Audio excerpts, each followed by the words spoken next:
As educators, we talk a lot about the emotional labor of our jobs. But what about the emotional weight of our finances? The Sunday night scaries aren't just about lesson plans, they're also about student loan payments, making ends meet, and planning for a future on a teacher's salary. If that sounds familiar, I want to introduce you to a podcast I've been listening to called Debt Heads. It's a narrative show about money that's unlike anything you've heard. Co-hosts Jamie Feldman and Rachel Webster describe it as a humorous and heartfelt true crime investigation into the murder of our bank accounts. And honestly, that's the perfect way to put it. They have a fantastic series right now called How We Get By, and their recent episode, The Way We Get By, Teaching Middle School, is a must-listen for every educator. It follows the financial journey of a middle school teacher, and it is incredibly real and validating and funny. Find Deadheads wherever you get your podcasts. Seriously, go listen. When this started, I confess I did not understand. I guess maybe that's how it all turned out to be. Well, such a mess. If you're new here, welcome. I'm Betsy Burris, a teacher educator and psycho coach. Every week, I podcast or write on Substack about using your emotions to feel better and teach better.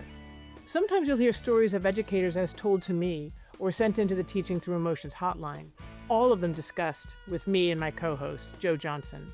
And sometimes you'll hear an interview with someone who offers an interesting perspective on teaching and learning. We unpack it all here on the feed and on Substack. I'm so glad you're here. Wow, I'm so excited. Teaching Through Emotions, this very podcast, is being featured by Apple Podcasts in their new season section. Thank you, Apple Podcasts, for your acknowledgement. It means a lot to me and my awesome team, and I hope to all my dear listeners. It's really great.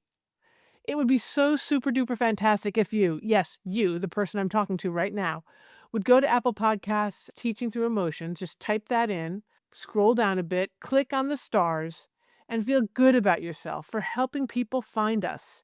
If you want to feel great about yourself, leave a review. Wowza! Any good words you can offer will help us and potential listeners. I thank you with a full and happy heart. So today is an interview day. It's a very exciting interview day because I'm going to be talking with two people who are good friends for a long time and are really great administrators, people who know what they're doing and have put up a lot of shit in their lives. So I'm looking forward to hearing about what they're willing to share with us about what it's like to be administrators in the same school working with each other as also good friends. It's a fun opportunity to get together with you guys again. I love you so, and it's going to be really fun to talk. These are two people from a particular school in Vermont. Meg is the associate head of the school, and Jen is the academic dean. Basically, you run the place, is all I know. And you've been there for a long time in various positions. So start with that. Who are you, and how do we know each other? I'll go first since I haven't known you as long as Jen. So you were introduced to me through Jen. Actually, your relationship with Jen, I think just knowing Jen is why I know you, Betsy. I don't think I would know you otherwise. And Right. I'm so happy that that connection was made Me because too. since you've been involved at our school in various capacities, supporting teachers through teacher support groups or supporting me in my own leadership challenges and just occasionally socially. It's been terrific knowing you. And as Jen said, Betsy she's the smartest person. She always has good insights and answers. And I think that has proven time and time again. Right on. I think we've known each other for 25 years. I've been at Burton for 20 and was at Bennington College for 6. Yep. So And I started in somewhere- 2000. So I've known you since then when you were working in the language department. Yeah.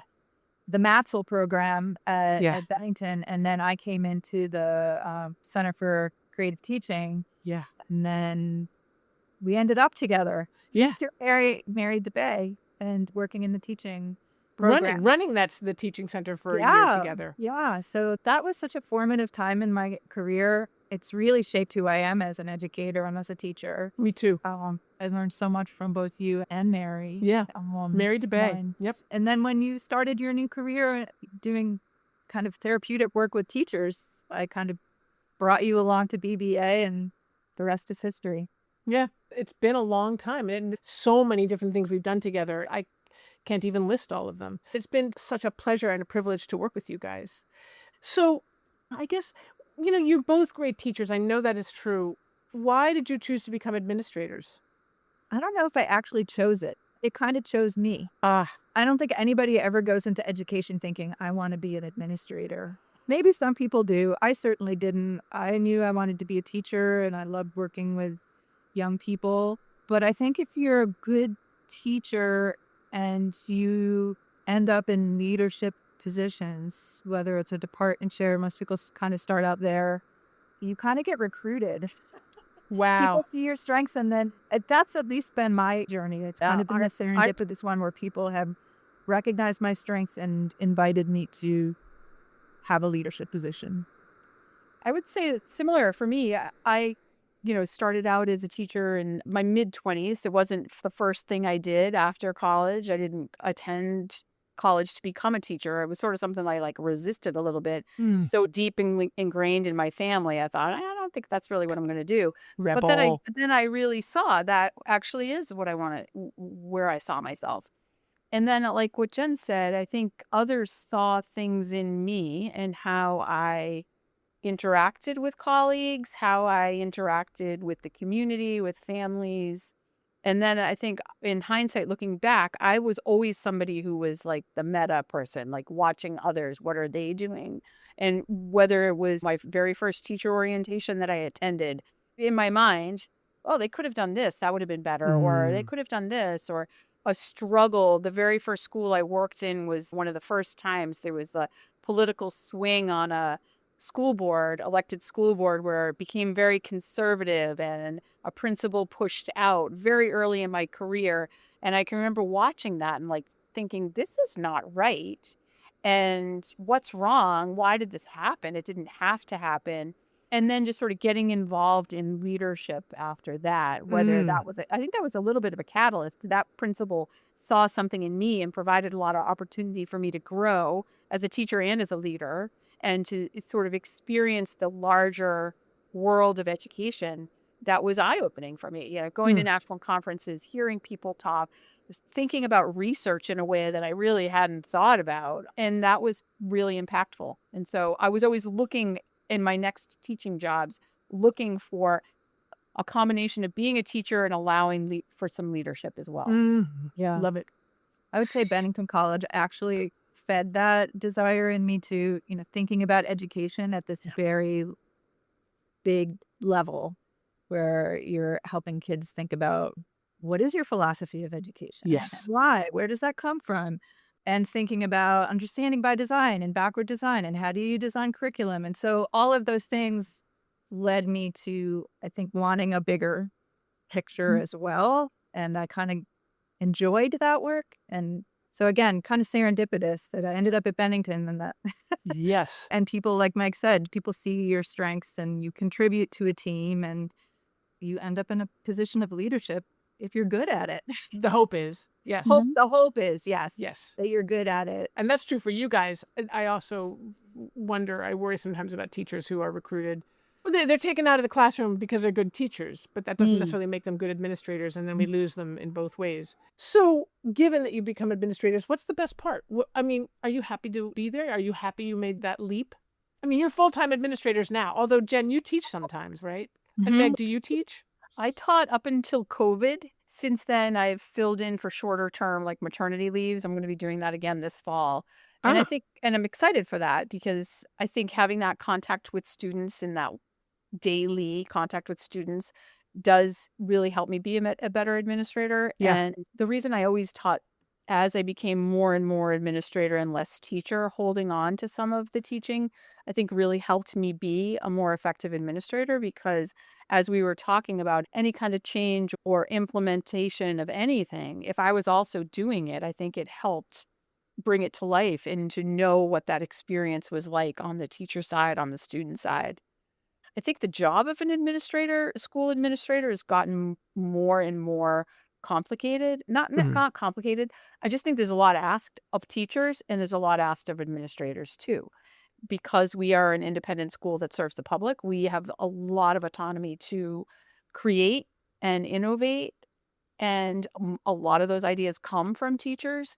So I think one of the best things about being an administrator here in this school, first of all, is nurturing a positive culture and intentionally building a culture of belonging, of care for adults, families, and kids, students, primarily. And then also helping to bring to life the best ideas that are going to really impact students now and into the future. I think that's the best thing about being an Nice. administrator. I absolutely agree. I think when you're in a classroom and you're teaching and you have a really great semester, a really great cohort of kids, that feeling translates, I think, when you're an administrator and you can look back with pride at some of the programs you've built or the culture that you've built or that macro level where you're looking at the big picture and you're like, I helped shape that. And that is so good and so impactful for kids and so impactful for the teachers in the community. That was a great schedule decision, or that was a great program that we implemented. And there's a sense of pride that you can feel in that it's similar to when you have a really great juju going on in your classroom as a teacher. It's just a bigger scale. Yeah, love it. Also is making sure that we're paying attention to the right things. And sometimes those are really human things. And I feel like that's a great strength of both of ours, Jen. I think you would agree with that. And I think sometimes administrators can be more focused on analytical or data or procedures or operations and lose the human element. And I think this is an environment where we pay attention to both. And I think that's been really positive to develop into a good administrator. Yeah, the relationships love are you. everything. Yeah. You got to have trusting relationships. You have to have a culture of care. And again, like Meg said, we're lucky because we're in an independent school system. Although we serve the public, we don't have some of the pressures that public school administrators face in terms of school boards or AOE kind of breathing down our necks. We have a lot of autonomy. And so we can make decisions where, as an administrative team, we're like, yeah, that's the best thing for our school, or this is the best approach.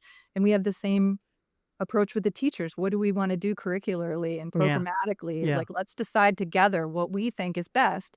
And then you have all this terrific buy-in because people are all on the same ship going in the same direction. So, and I would say that is in my time as the associate head, there's been more and more connection with, our state agency of education, which is not bad. There's some great things that are happening in our state.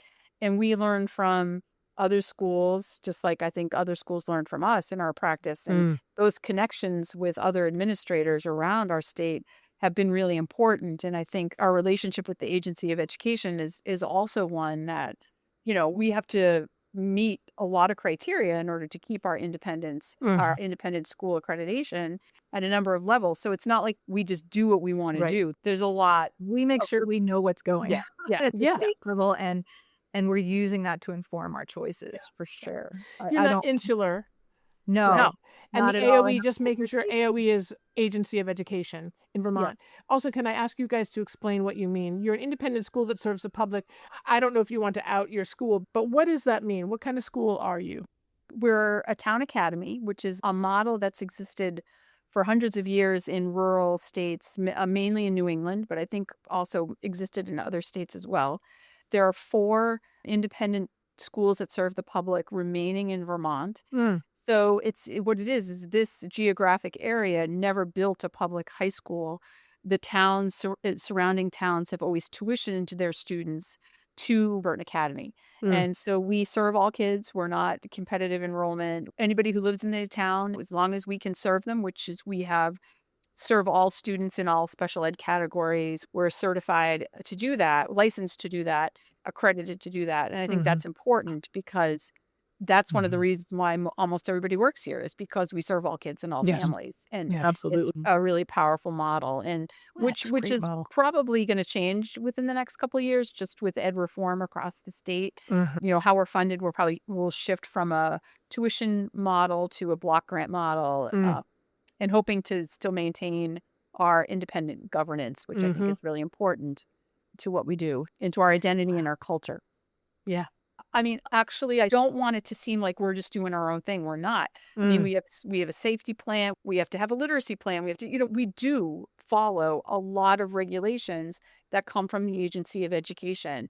We do it in a way that's tied to our mission and core values and our culture. Mhm. I think that's really important to note. I read a lot of weekly emails from a lot of folks from the Agency of Education and making sure we're paying attention. All our special educators are certified, licensed. We follow the law. Like so I want to make sure that somebody who has this idea of a private or an independent school in their head sees that we are very different. And I think some people would come and say, oh, you look just like a public school. And in many ways, we are just like a public school. So you're sanctioned by the state. So we're not at the whim of an elected school board who politically says, you can't have these books, or you can't do this, or you can't do that. Or, I think that's a piece of it is we have the stability of that independent governance, and, all of our buildings are built by private dollars. Yeah. So they're owned by our school and our board of trustees, not the town. So there's a think good interest. That's a really important point of Yeah. clarification Meg makes, because I don't want to make it sound elitist at all that we get to do whatever we want, because we are in full compliance with every regulation and law. We just have a little bit more freedom than some of the public school administrators and educators. And that, for example, we don't have a supervisory union telling us how we need to evaluate our teachers. We can design our own profession, and we have designed our own professional development plan. Or I can work with a department and a team of teachers and say, let's look at these standards, and then let's talk about what we want to create and do, which is a lot of flexibility that some people just don't get. And so that's the bonus of having that independent model. Yeah. And I think the town academy model should be a model across the country. It's just wonderful. Wow. I feel Those very are lucky. really great distinctions. Thank you. So we've been talking about what's good about being an administrator. What's the worst part? For me, the worst part is that I don't get as much kid contact. You get in this business because you love teaching and you love kids. Yeah. The best part of my day is when I teach my class. Yeah. Hands down. And then the rest of the day I'm in meetings. And so it's a lot of meetings. And if you're not a person who likes meetings, it is just constant problem solving. I think people are coming in my door, Meg's too, all day long, looking for answers, looking for solutions, problems that need to be resolved or fixed, or questions.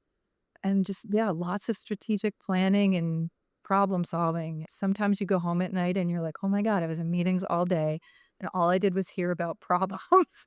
Wow. So that's one of the challenges. I would say the other is when you have to deal with situations where the adults make really bad choices and you're getting complaints or phone calls or situations when you're like, oh no, I'm going to have a hard conversation with a colleague about a poor decision that they made. Yeah.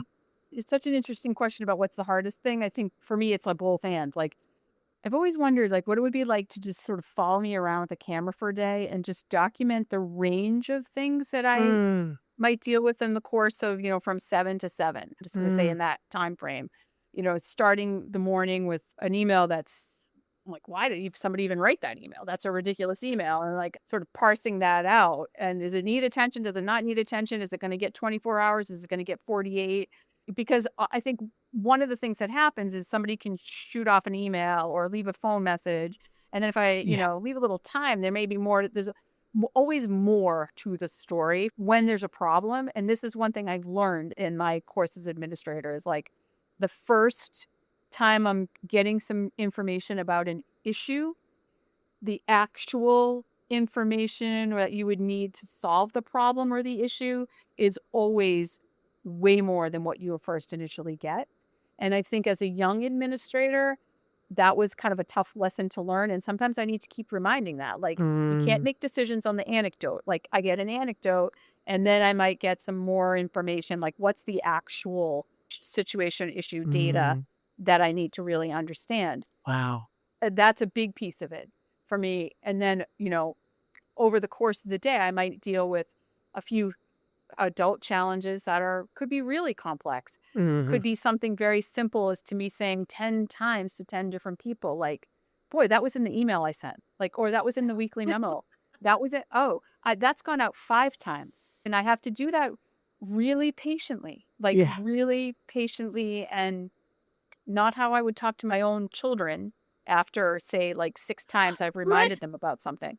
Then it's like, that's the human side where I have to just really dig deep sometimes, be like, no, it's not going to help the situation for me to shame them for not having read the email or done this or that, the other thing. So there's sort of like some of those little just pain in the neck things. Yeah. And then there might be some really meaty work around a few meetings where you get jazzed up and energized, working with people, collaborating, knowing that what you're working on is going to make a big impact, whether culturally, learning impact on kids, really setting them up for success when they leave here. And that's why you keep coming back. It's like being part of a collaborative team that's doing good. Yeah. And it's like fixer. Somebody put a sign above my door, the fixer, which I think is like has a weird connotation to that. But I do think there's a lot of that. Like, okay, yeah, we can solve that. Like, people just need to know that we've got them. We've got them. Okay, yeah, that's an unfortunate thing you said to that parent. We're gonna fix it. Like, we're gonna make it better. We're gonna own it. I'm gonna help you get through that. Or, yeah, that's not really how I just talked to these kids this way. It didn't feel right. Yeah, I get that. How are we gonna fix it? Like, Yeah. I think it's hard, and sometimes it is. You get to the end of the day, and it's like, oh my God, I just sat in meetings all day long. But then there's also those moments. It's hard, and you see the little steps that you're taking culturally, or how we're really trying to drive a change curricular or assessment wise. And it's like you start to see it happening, Yeah. and you see it's worth it. It's Yeah. worth it. And you come back the next day and you do it again. And then you might be on the phone with a kid who got cut from a team and the mom's upset and this and that, or, just the range of things of the course of the day, or, you're helping a kid get to a, road test, or you're helping another kid find what they need, or teacher get a little bit of money to do this special thing they want to do with the class. Like, those little things, if you can just make it happen, that is Which sounds like it could make the job interesting because it's so diverse and varied, right? It's not the same old never the thing. same day. Even if you're having meetings all day, you're talking about different things and feeling effective in different ways. Yeah. But, one thing that occurs to me as you're talking, Meg, is this question of boundaries and how, as a fixer, how hard it must be. And Jen, I'm sure you're the same, because you're constantly getting teachers, I'm guessing, in with problems that they want you to fix. Given that your job is to help fix the problems, how do you manage letting your teachers have their shit so that you're not taking on their shit, but you know where your responsibility for the problem begins and ends and where theirs begins and ends? How do you manage that? Well, I think I've gotten better at that. I haven't always been great at that. And partially, Betsy, because of your support and help. Like, This is not an unfamiliar question, right? no, not really.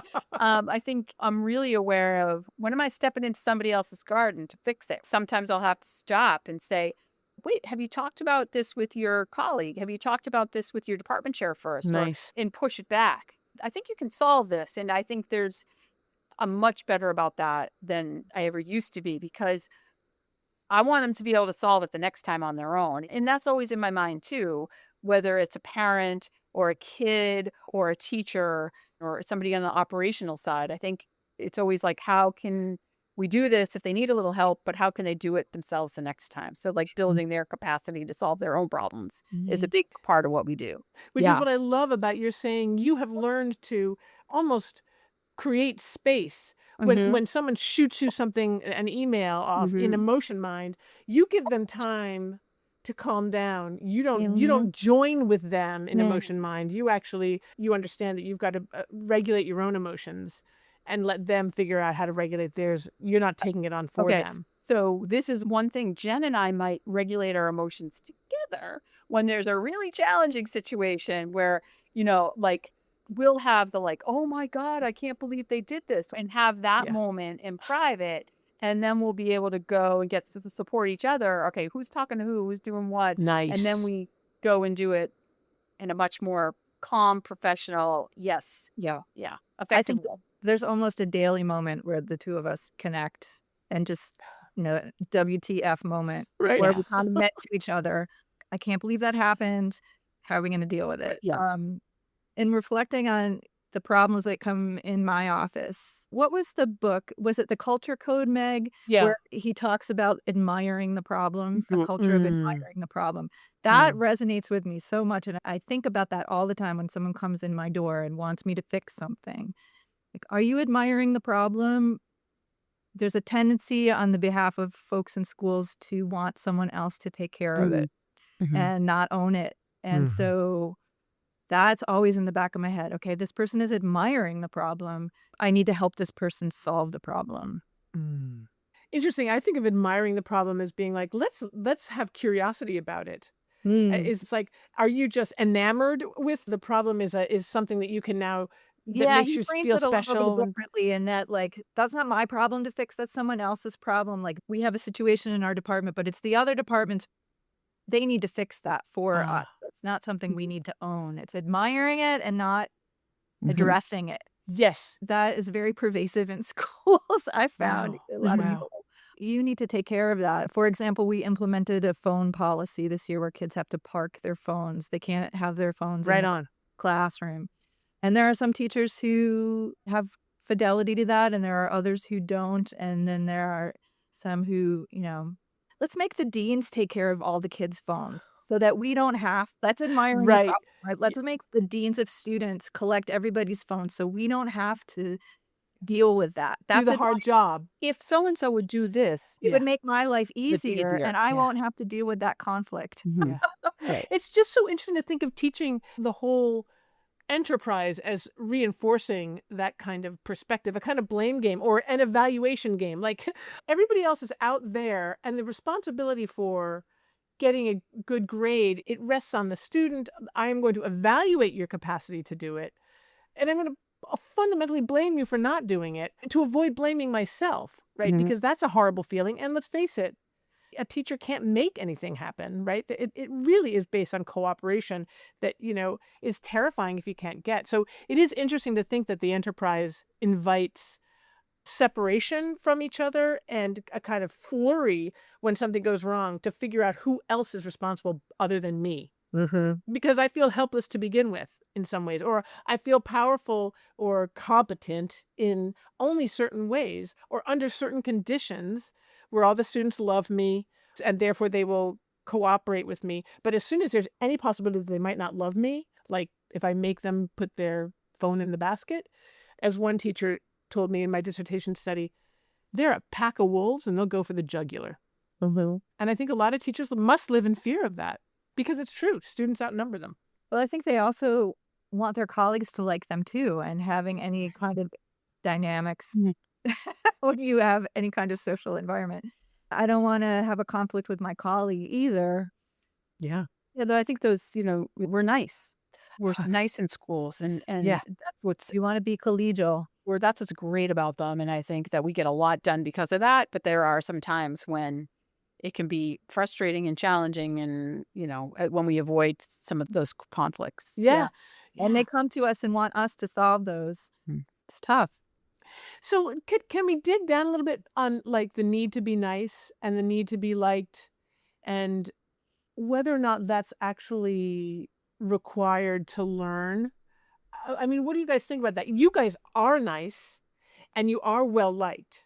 And I know many of your faculty who are also nice. I mean, a great place, but that can't be the criterion all the time, obviously, because then the conflicts that inevitably arise, as you say, Jen, when you get a bunch of people in the same place at the same time, those go unaddressed or they get addressed. And then it either means that the problem just continues and people get more hot about it, or the problem gets solved and people start bad-mouthing others behind their backs. But what about being a place where people are nice, meaning they actually hold others accountable? in a nice way, but Yeah. in a way that is like, don't fuck around. Like, let's, this is how it is. As I say, a good relationship with reality. What does that mean for a school when niceness sometimes means denying reality? I think there's very few times where we're nice to the point where we ignore a situation. Like, we're a school where across our leadership, I think if anything, we could be criticized with patience, really trying to work with somebody to make a change, maybe longer than we should. Ah, And, some would say, yeah, be critical of us for that. But if that person were in the situation, they'd probably appreciate us being patient and trying to work with someone to help them grow. yeah. If the tables were turned. We've had situations where I feel like we've hung on to people when we shouldn't have for too long. And I'm sure there are times when we maybe didn't work hard enough to help somebody grow and change and give them the support that they needed. That's probably also happened. Mm. But I do think we don't ignore things. And, some of the stuff that bug people are things that, like, in a family that would bug siblings, or Right. it's that at that level, like people like not hanging up their towels, or, You're right. there's always going to be people in the family and in a workplace that are just not seeing what other people see. I mean, I know as a teacher, we weren't allowed to wear hats. Students weren't allowed to wear hats when I first started teaching. I never saw the hats because that's not what I was paying attention to. Yeah. And I know that probably frustrated the heck out of some other teachers. Like, why is Meg Kenny letting kids wear hats? Meg Kenny wasn't even looking at the hats. Like, it wasn't that I didn't want to follow the rule. It was just that I was more focused on making the connection with the kid and, seeing that what they were writing and tell me what, it was more about that for me, Yeah. not whether or not they had a hat on. Yeah. Yeah. So there's stuff like that in schools that I think it can frustrate some people that we might ignore that, but it's the hat of today. Like, Yeah. you coming 2 minutes late. I'm not worried. That's Yeah. not something that I care Uh, about. right. Like, that's not Right. where I want to expend my energy as a teacher or an administrator. Like, Yeah. they're there now. So make the magic, Yeah. If I Yeah. go back to the original question about Yeah. nice that you raised, Betsy, I think one of the hardest things when you first become an administrator is that shift that happens when you move from being a colleague to a supervisor or an administrator. And I see it time and time again as I coach department chairs, new department chairs. All of a sudden, their relationships change with their colleagues, and it's different. And people struggle with that because you want that nice, you don't want to be the person who says, you haven't put a grade in the grade book in 2 months. Like, what's going on? Why are you late every day? Why, Yeah. So that's one of the challenges of We- being an administrator. Your Yeah. relationship with people changes. And those relationships, I think, become even more important because you have to be honest with people in ways that you haven't before, maybe in your relationship as a colleague. And I find that being honest and having the hard conversation actually ends up strengthening the relationship because people will respect you for being straight with them usually. I think the pattern I see of the people who have to leave or can't stick through is that there's just like a inability to self-reflect and own it. But most people will be like, I hear you and I'm going to work on that. Or I'm going to try to fix that. You have to hold people accountable if you're doing right by kids in the community. You brought up earlier, like, so much of what we do, we can't tell others. Like, it's invisible to many people in the community. But I think because we work hard at building relationships and nurturing this culture that I think is highly professional, values colleagueship, collaboration, care, high expectations. We are at the center of our community. People believe in the mission and the core values, so that when a decision is made and we can't share all the details, there's a level of trust. They're like, yeah, okay, we get it. We can't tell us everything, but we share what we can. I just ran into a colleague this morning who had a question about something they heard, and I was able to clear it up for them. I'm like, I don't want you to think we would have let that go. No, we absolutely didn't. Like, no, we took immediate action when we got information about that professional person behaving in that way. And yet I can't tell you the details. Correct. right? And there's something to be said for transparency as a means of building trust. And then once you got the trust, you get to pick and choose where the transparency is. And people recognize that there are limits to the transparency that you can actually engage in with them. But Mhm. trust is the key, right? Right. Absolutely. And I think also trying to reinforce with folks like you can come talk to us, and they do. And also this idea of what you've heard is probably not even close to what actually happened. Right. So keep that in mind. And I always say to people, like, if you're hearing that from students, it's almost never accurate. Hmm. Like that just go through a community in such a way. And oftentimes people come to me, I say, I heard this from, okay, who did you hear that from? Student. Yeah. Not accurate. Yeah. Like, Yeah. so.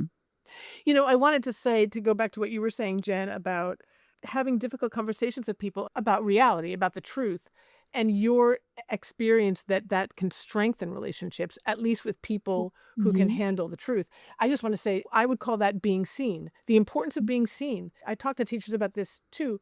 It's nice to give positive feedback to students for those teachers who do, and nice to give positive feedback to teachers about how well they're doing and how lovely they are. But to give them negative feedback is something a lot of people avoid for good reasons, because we want to be liked and we want to avoid conflict.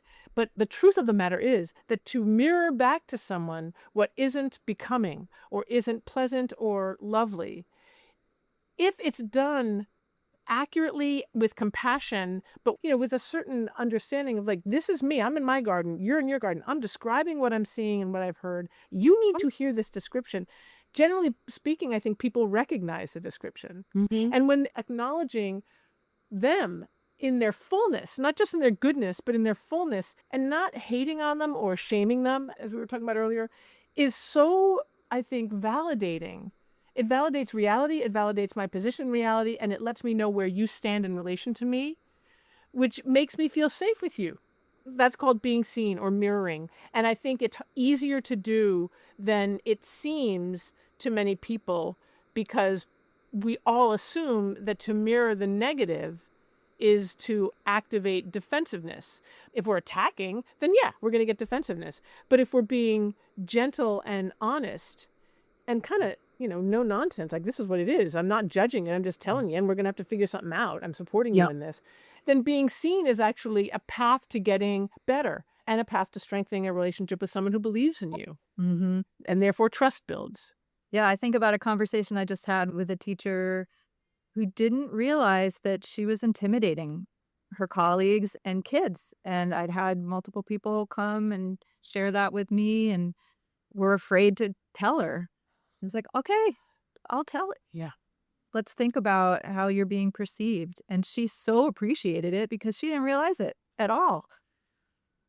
And it changed Love it. the way she was interacting with some folks after. So, just being honest and being willing to go there and have that tough conversation, I think, is a critical part of being a good administrator. You've got to have that courage to Yeah. confront issues and have tough conversations. Do they make you nervous? Yes. So even now, you've done it so much, but even now you're nervous like the night before, or how do you handle it? It's less nervousness for me. I really want to do it well. And so I'm playing it out in my head. I'm preparing for that conversation. I'm thinking about how I'm going to anchor that conversation and make that person feel comfortable and heard and seen, and how I'm going to say it. So it's not necessarily nervousness, but it's like I am in bed thinking about how I'm going to have that conversation for Yeah. sure. There's definitely preparation. The few times I've spontaneously given some feedback in that way, that would take some courage, but it always goes better when there's a little bit of space and time to think and plan and maybe even rehearse. I mean, there's been times where we've actually rehearsed some of those conversations, and that's been helpful. And I think Jane used the word anchor. I think I love it. that's a good image. That's a great word. Yeah. Right? You want it to be actually graspable and concrete, Right. so that they know what the hell you're talking about, Right. Yeah. as opposed to being able to accuse you of just spouting generalizations Right. that, Mhm. what do you mean? Right. Mhm. I love it. You guys are good at it. You've gotten good at it. Mhm. Or I don't know, maybe you've always been Do it good for at it. decades and you get better.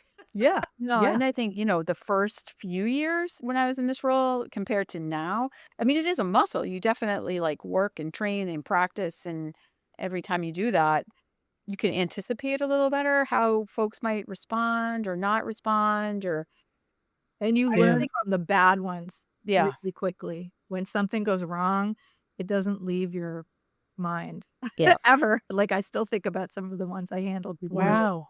You practice, you just get better. Like anything, you do it and you keep doing it and you get better at it. Yeah.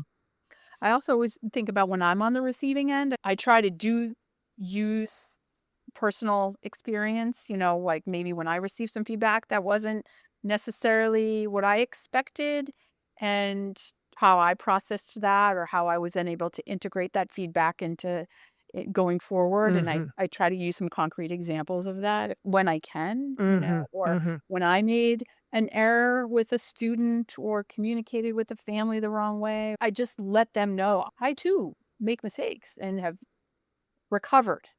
Yeah. Like, the ones that are recoverable, I want the people to know this is recoverable. For a kid, I always want them to know, like, this is a blip in your arc of a student here at BVA. This poor decision you made on Monday, March 10th is not going to impact Mm-hmm.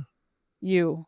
Because it strikes me that you've been doing this for decades, as you say, and you haven't gotten hardened. Like neither of you is hardened to it. Like you've had to get good at having difficult conversations. Mhm. Many people, I think, or some people would be like, I don't even think about it anymore. I just do it. And you are so still very feeling and loving and bespoke, I think is the word. That is, you custom, like you're present to that person. There's no formula that you apply. You're able to stay present. This is crucial to me, I think, to be able to be present to an individual who is doing the same old thing. This has happened to you millions of times before, but you're here with that person and thinking about that person's response, possible response, and their future and how you can help them grow and develop. That feels like it is muscular. I do love that image, but you have to stay open in a way that is not really muscular. It's just it's spiritual. It feels So, spiritual. yeah, so me, I used muscle, and I think the getting up for the conversation, being God. prepared, like that piece of it. But for me, when I'm having a really difficult conversation with somebody, whether it's like, investigating sexual harassment or firing somebody for misconduct, I'm here because I love this institution and the work we do. And I also care about the human being in front of me and somehow find the right balance between this is not how we do it here at our school where we care so much about our mission core values, but I also still care about you as a person, but you can no longer be here. Yeah. You need to go, Yeah. but, you know, Wow. yeah. I mean, do you think that's kind of a rare combination to have It's that not ability? easy. It's a balance. And there are days when I'm not up to it. And um, there are days when we're in Meg's office together and she's in tears and I'm getting really sarcastic because that's how the two of us respond typically. Meg gets weepy and I get, That's why this last one this spring where you got weepy and I was like, I, that threw me, Jen. I That don't, threw yeah, me. I do 'Cause not often cry at you work. don't often get like No. we had this difficult situation at the very end of the year. And you just hit it. I was so thrown by Jen's emotion and her tears, where I was like, what? I was at the WTF, where Jen's usually the snark one. And I was like, fuck this, Right, right. Yeah. So, I mean, there are some days when you're up for it, and there are some days when you recognize, like, this is not the day for me to have the conversation because I'm too sarcastic or I'm too exhausted and I'm too emotional. Yeah. And so there are many days where I'm like, I'm scheduling it down the road because I'm not up to it today. You have to Yeah. you have to know yourself and know when you just don't have the strength to do that Yeah. balance. So Yeah. this is another challenging thing, and I don't know if it's going to come out in just the right way, but I'm finding it more and more the intersection of the world and Mm. the politics, society coming into the work of the school, where and me as in my own individual and my own like as a citizen too, Like sometimes I definitely edit. Mm. I'm editing and I don't want to. This is where a challenge I'm going to have, I think, for the next 3 years. How do we have our mission and core values, which is so focused on respecting individual differences, a community of care, educating all kids, blah, blah, blah, highest standards of performance and behavior, and then see what's happening around us, and then having to sort of have the institutional voice. And I'm really finding it a struggle. Like, this is my worry I have. I want to look back 3 years from now. I want to be now, do the right thing now, respond in the right way now, so that, 2 or 3 years, I want to be able to look back and be proud of that and not Mhm. be like, why didn't I do it in this? Like, I Mhm. feel like I'm editing and silencing in some aspects of my leadership. And that's a challenge right now for me.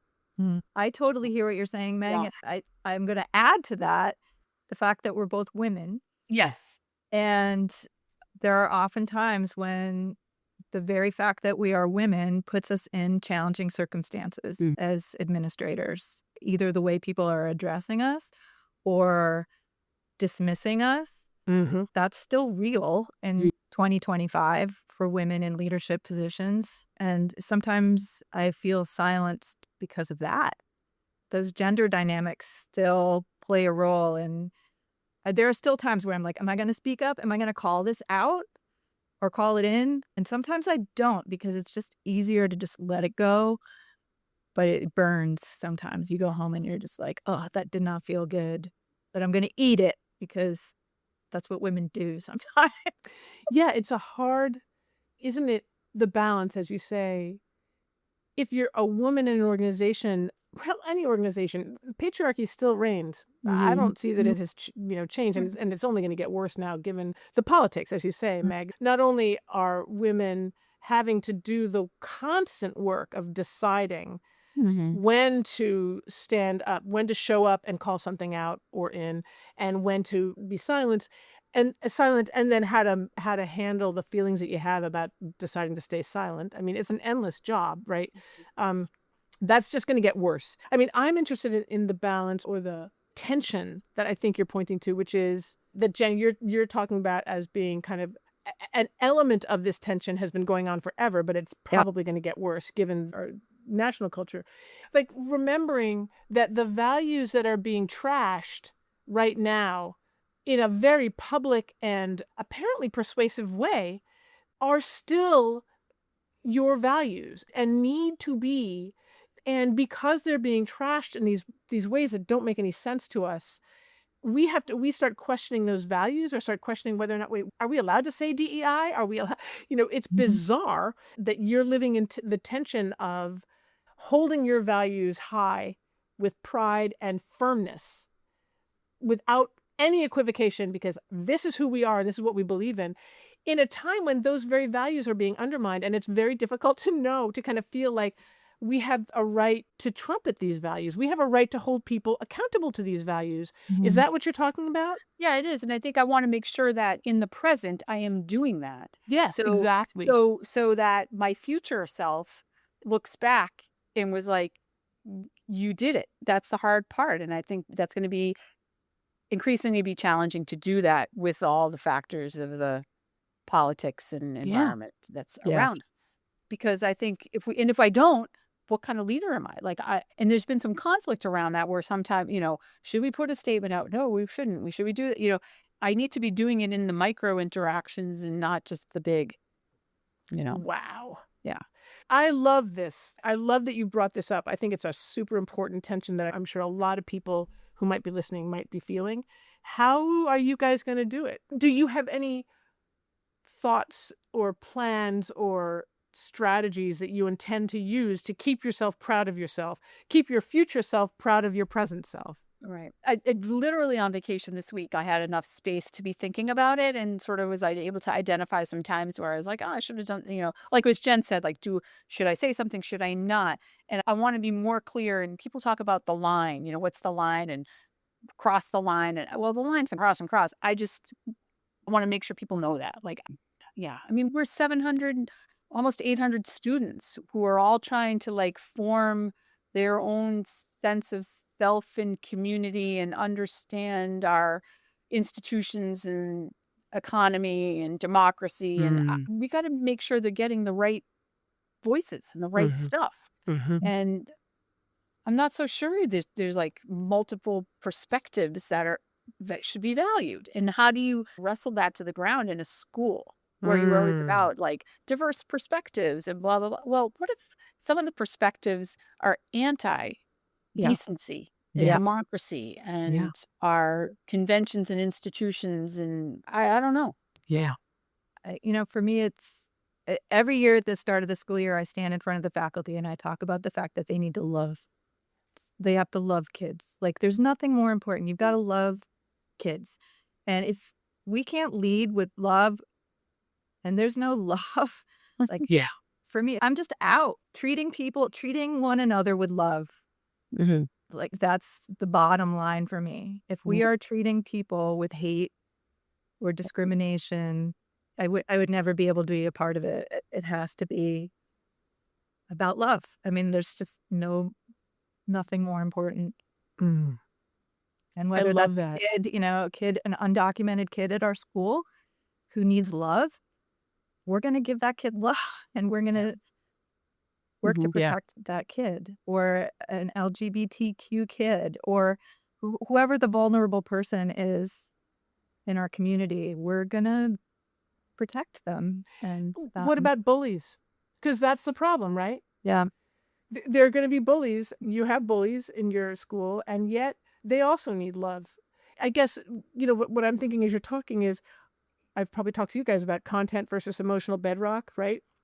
I think at the bedrock level, everybody wants love. They all need it, but they all want it. And yet the content reflects people's contortions and the ways that they avoid either getting it or avoid the potential of disappointment because they won't get it. Right. There's so many. We talk about this all the time, the psychodynamics, when I work with you guys.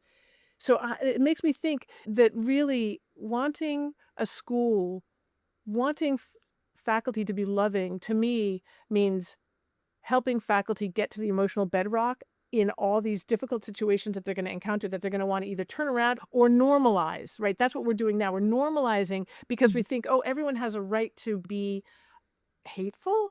No, no, hateful behavior, that content is a signal that the emotional bedrock is cracked and there's shit coming out of there, right? It's coming out in that hateful behavior. And what is it like to love people who are teaching us that they don't know how to be loved, they don't know how to love? Hate is safer for them. That's a dilemma that I think organizations that want to stay true to this commitment that you guys are going to be facing, but I think it can be done. I mean, bullies can be loved also, but it's a much trickier prospect. Yeah, and we're a school, like, we have situations that come up, and we're not immune to that, and I think if you stacked us up against other schools, though, we have fewer because we do work so intentionally on building belonging and set our expectations at a place where students come here and most of them want to be here. Yeah. And they're responsible for creating the positive culture. And yes, they make mistakes, and yes, we have bullies, but we take it as a opportunity to learn, and for that student, that developing person to Yeah. learn. Yes. And sometimes it sticks that time, and sometimes it takes a few more times for something Exactly. to stick, and sometimes it might be somebody coming back 10 years later saying, yeah, boy, I was a real asshole. Yeah. But I grew. And Yeah. thank you for planting those seeds along the way, because I got there and I want you Yeah. to know I did. That's exactly You know, right. That's love.